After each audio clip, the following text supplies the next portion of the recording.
അങ്ങനെയൊന്നുമില്ല, പാർട്ടി കത്തൊന്നും കൊടുത്തിട്ടില്ല. ഇല്ല. എന്തും കിട്ടിയാൽ സന്തോഷമല്ലേ എല്ലാവർക്കും. സിനിമ നടനായിട്ട് എന്തും കിട്ടിയാൽ, സിനിമ കൂടെ കിട്ടിയാൽ സന്തോഷം എന്നല്ലേ പറയും. അത് തരുന്നത് മുന്നണിയല്ലേ, മുഖ്യമന്ത്രിയല്ലേ, നമ്മളല്ലേ. നന്നായി അറിയാവുന്ന ഒരാൾ ആ മേഖലയിലുള്ളവർക്ക് കൂടുതൽ താല്പര്യമുണ്ട്. കാരണം അദ്ദേഹം താങ്കൾ സിനിമാ മന്ത്രിയായി എത്തിയാൽ അവരുടേതായ കുറേ പ്രശ്നങ്ങൾ പരിഹരിക്കാൻ കഴിയുമെന്നുള്ളതല്ലേ. സിനിമാ മന്ത്രിയായിരുന്നതിൽ എനിക്ക് അഭിമാനമുള്ളത് ഒരു കാര്യം നിങ്ങൾക്ക് പരിശോധിക്കാം. സിനിമയുടെ ഏറ്റവും വലിയ കളക്ഷൻ കിട്ടുന്നതും ഏറ്റവും പ്രമുഖ കേന്ദ്രം ആന്ധ്രാപ്രദേശാണ്. അത് കഴിഞ്ഞാൽ തമിഴ്നാടാണ്. സിനിമയിൽ മുഖ്യമന്ത്രിമാർ പോലും സിനിമയിൽ നിന്നാണ് വന്നിരുന്നത്. ഈ തമിഴ്നാട്ടിലും ആന്ധ്രയിലും എയർ കണ്ടീഷൻ ഇല്ലാത്ത, DTS ഇല്ലാത്ത സാധാരണ തിയേറ്ററുകൾ ധാരാളമുണ്ട് ഇപ്പോഴും. നമ്മുടെ ഈ കൊച്ചു കേരളത്തിൽ എല്ലാ തിയേറ്ററുകളും എയർ കണ്ടീഷനാണ്, DTS ആണ്, 4K ആണ്. ഇപ്പം 2Kയിൽ നിന്ന് 4Kയിലേക്ക് മാറി. ഇതെല്ലാം കൊണ്ടുവന്നതിൻ്റെ പുറകിൽ ഞാനുണ്ട് എന്ന് അംഗീകരിക്കാതിരിക്കാൻ ആർക്കും പറ്റത്തില്ല. അന്ന് ഞാൻ കൊണ്ടുവന്നപ്പോൾ എന്നെ അന്നത്തെ അവരുടെ സംഘടനകൾ പോലും എതിർത്ത ആളുകൾ അവരുടെ സ്വന്തം തിയേറ്റർ തന്നെ നവീകരിക്കുകയും ഇന്ന് AC-യും DTS-ഉം 4K ഒക്കെ ഇല്ലാത്ത ഏത് തിയേറ്ററിൽ ആരാണ് കാശ് കൊടുത്ത് സിനിമ കാണാൻ പോകുന്നത്? 50 രൂപ 60 രൂപ ടിക്കറ്റ് കിടന്ന കേരളത്തിലെ ടിക്കറ്റിനെ 600 രൂപ 700 രൂപ കിടന്ന് സിനിമ കാണാൻ പറ്റുന്ന തിയേറ്ററുകളാക്കി മാറ്റിയത് ഞാൻ തന്നെയാണെന്നുള്ള കാര്യത്തിൽ ആർക്കും ഒരു സംശയം വേണ്ട.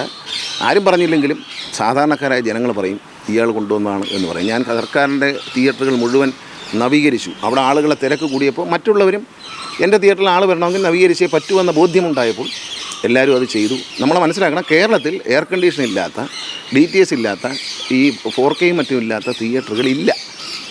അത് നമ്മളൊരു വലിയ നേട്ടമല്ലേ, കേരളത്തിൻ്റെ ഒരു നേട്ടമല്ലേ ഇത്. അപ്പോൾ അതൊരു ഒരു ബിസിനസ് ലാഭകരമാണ് എന്ന് കാണിച്ചു കൊടുത്താൽ അത് ആളുകൾ പിന്തുടരും. ഒരുപാട് സംരംഭകർ വരും. ഒരുപാട് സംരംഭകരെ കൊണ്ടുവരാൻ, അതായത് മോട്ടോർ വെഹിക്കിൾ ഡിപ്പാർട്ട്മെൻറ്റിലും ഈ ഗതാഗത വകുപ്പിലും പുതിയ സംരംഭകരെ, പുതിയ ചെറുപ്പക്കാരെ സംരംഭകരായി കൊണ്ടുവരാനുള്ള പദ്ധതികൾ തയ്യാറാക്കുക. കാരണം നിക്ഷേപം വേണം, തൊഴിൽ വേണം.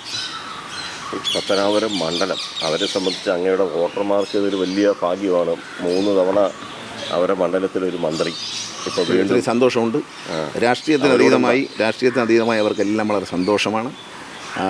അവരാണ് എൻ്റെ വിജയത്തിൻ്റെ രഹസ്യം. 5 തവണ എന്നെ നല്ല ഭൂരിപക്ഷം നൽകി എന്നെ വിജയിപ്പിച്ച അവരാണ് എൻ്റെ ശക്തി എന്ന് പറയുന്നത്. തീർച്ചയായിട്ടും പത്തനാപുരത്തിൻ്റെ പുരോഗതിക്ക് ഈ ഗവൺമെൻറ് ഒരുപാട് കാര്യങ്ങൾ, ഞാനിപ്പോൾ ഈ അടുത്ത ദിവസങ്ങളിൽ തന്നെ മുഖ്യമന്ത്രി പത്തനാപുരം താലൂക്ക് ആശുപത്രിക്ക് കല്ലിടും.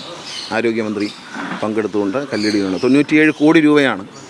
ഈ മേഖലയിൽ ഏറ്റവും ചിലവേറിയ ആശുപത്രിയും ഏറ്റവും മനോഹരമായ ആശുപത്രിയായിരിക്കും പത്തനാപുരം ആശുപത്രി. പ്രത്യേകിച്ച് കുഞ്ഞുങ്ങളെ ന്യൂബോൺ നഴ്സറി പോലുള്ള സംവിധാനങ്ങളൊന്നും ഈ മേഖലകളില്ല. നമ്മൾ പലപ്പോഴും സ്വകാര്യ ആശുപത്രിയെ ആശ്രയിച്ചാണ് പുനലൂരിൽ നിന്നും കൊട്ടാരക്കരയിൽ നിന്നും പത്തനാപുരത്തുമെല്ലാം പോകുന്ന കുഞ്ഞുങ്ങളുടെ. ആ കാര്യത്തിലൊക്കെ മാറ്റം വരുത്താൻ അത്തരത്തിലുള്ള എല്ലാ പീഡിയാട്രിക് സൗകര്യങ്ങളൊക്കെ ഉള്ള ഒരു അടിപൊളി ആശുപത്രി ആയിരിക്കും പത്തനാപുരത്ത് വരാൻ പോകുന്നത്. അത് മുഖ്യമന്ത്രി കല്ലിടും. അത് കിഫ്ബിയുടെ പദ്ധതിയാണ്. പിന്നെ ഒരു 25 കോടി രൂപയുടെ ഒരു കോർട്ട് കോംപ്ലക്സ് വരുന്നുണ്ട്. അതും കിഫ്ബിയുടെ പദ്ധതിയാണ്. അതോടെ ഡിസൈനൊക്കെ ആയി ഇനി ടെൻഡറിൻ്റെ അവസ്ഥയിലേക്ക് പോയാൽ മതി. ബാക്കി ഇതെല്ലാം ടെൻഡറായി ആശുപത്രി തുടങ്ങാം. അപ്പോൾ എല്ലാം ഒരു ഗവൺമെൻറ്റിൻ്റെ പരമാവധി ഗവൺമെൻറ്റിൻ്റെ വികസന പ്രവർത്തനങ്ങൾ ഇനിയും കുറച്ചുകൂടി വേഗത്തിൽ എത്തിക്കാൻ കഴിയുമെന്നാണ്. കൊല്ലം ജില്ലയ്ക്ക് 3 മന്ത്രിമാരാണ് ഇനി. അപ്പോൾ അതിൻ്റെ ഒരു കൊല്ലം ജില്ലയ്ക്ക് സന്തോഷം. ഞാൻ കൊല്ലം ജില്ലയുടെ മാത്രമല്ല കേരളത്തിൻ്റെ ആളായിരിക്കും. തീർച്ചയായിട്ടും എല്ലാവരെയും കാര്യങ്ങളിൽ ഞാനുണ്ടാകും.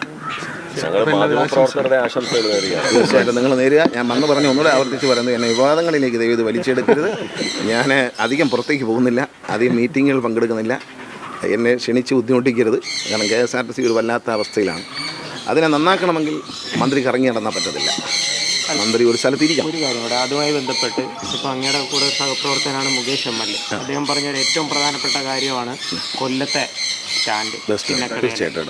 അപ്പോൾ അതിൽ പിന്നെ മുകേഷിൻ്റെ ആത്മമിത്രമല്ലേ. മാത്രമല്ല ഞാൻ കൊല്ലത്തുകാരനല്ലേ. കൊല്ലം ബസ് സ്റ്റാൻഡിൻ്റെ കാര്യത്തിൽ അടിയന്തര ഇടപെടും. കായംകുളം MLA എന്നെ ബന്ധപ്പെട്ടിരുന്നു. അവർക്കുള്ള പ്രശ്നങ്ങളുണ്ട് ഒരുപാട്. ആലപ്പുഴയിലൊരു മൊബിലിറ്റി ഹബ്ബ് തുടങ്ങിയിട്ടുണ്ട്. അതിൻ്റെ പണി വളരെ സ്ലോ ആയിട്ട് പോകണം. എല്ലാം നേരെ വളരെ വേഗത്തിലാക്കും.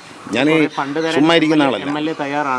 തീർച്ചയായിട്ടും അദ്ദേഹം തരുന്ന ഫണ്ട് സ്വീകരിക്കാനും KSRTC അത് ഉപയോഗിച്ച് എത്രയും നന്നായി അദ്ദേഹമായിട്ട് ചർച്ച ചെയ്തിരിക്കും. ഒരു സംശയം വേണ്ട. കാരണം അദ്ദേഹം ഫണ്ട് തരാനുകൂടി സന്നദ്ധത കാണിക്കുമ്പോൾ നമ്മളെ സംബന്ധിച്ച് വളരെ ഈസിയായി. ബജറ്റിൽ 100 കോടിയുടെ എന്തോ ഒരു പ്രഖ്യാപനം ഉണ്ട് ഇപ്പോൾ ഈ കഴിഞ്ഞ ബജറ്റിൽ. അത് നമ്മൾ മുകേഷും ധനകാര്യമന്ത്രിയുമായിട്ട് ഇരുന്ന് സംസാരിച്ചിട്ട് അദ്ദേഹം ഒരു അലോട്ട്മെൻറ്റ് കുറച്ചെങ്കിലും തന്നാൽ നമുക്കൊരു ബസ് സ്റ്റാൻഡ്, ഞാൻ കണ്ടു ബസ് സ്റ്റാൻഡിൻ്റെ ഗതികേടിനെ പറ്റി ചാനലിൽ ഞാൻ കണ്ടിരുന്നു. അത് വളരെ ദയനീയമാണ്. കാരണം ഇതിൻ്റെ ഈ പ്ലാസ്റ്റിക്കൊക്കെ ഇളകി ആൾക്കാരെ തലയിൽ വീഴുന്നൊരവസ്ഥ ഉണ്ട്. കായംകുളത്തും ഇതേ വിഷയമുണ്ട്. കായംകുളത്തും 10 കോടി രൂപയോളം ബഡ്ജറ്റിൽ പ്രൊവിഷനുണ്ട്. അതും ഉടനെ ഒരു കാര്യം ഞാൻ പറയാം, ഈ ജനപ്രതിനിധികളുമായി ആലോചിച്ചേ ചെയ്യുള്ളൂ. MLA-മാരുമായിട്ടൊക്കെ ആലോചിച്ചിട്ട് അവരുടെയും കൂടെ ആശയം ഉൾക്കൊണ്ടുകൊണ്ട് ചെയ്തുള്ള ഏകപക്ഷീയമായ ഒരു നടപടിയും ഉണ്ടാവില്ല.